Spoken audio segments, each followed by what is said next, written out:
আপনি নিজের বাপের জমিতে নিজের টাকা দিয়ে 10 তলা বিল্ডিং বানাচ্ছেন, ওখানে অন্যের কোনো হাত নাই, তারপরে কিছু মানুষ দেখবেন যে চেহারা বানায় বসে রয়েছে।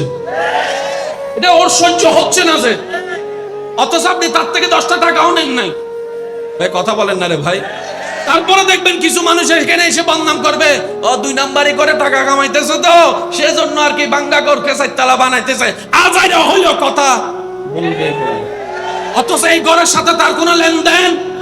এবার বলেন এটা করার কারণে কি শান্তি হলো না অশান্তি হলো? লাভ হলো না লস হলো? উনি এটা করলেন কেন? ওনার কি নষ্ট হয়েছে? আমি বলবো না, আপনারা বলেন, আরো জোরে বলেন, আরো জোরে বলেন। এবার আপনারাই বলেন, লাভ চান না লস চান? শান্তি চান না অশান্তি চান? কার দৃষ্টির?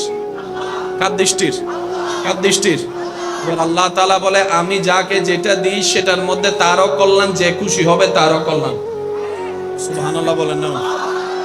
আল্লাহ তাআলা বলছেন, আমি যাকে যেটা দিই সেটা পেয়ে যদি সে খুশি হয় তারও কল্যাণ, তার পাওয়া দেখে অন্য কেউ খুশি হলে তারও কল্যাণ। লস বলতে কোনো শব্দ, জোরে বলেন, লস বলতে কোনো শব্দ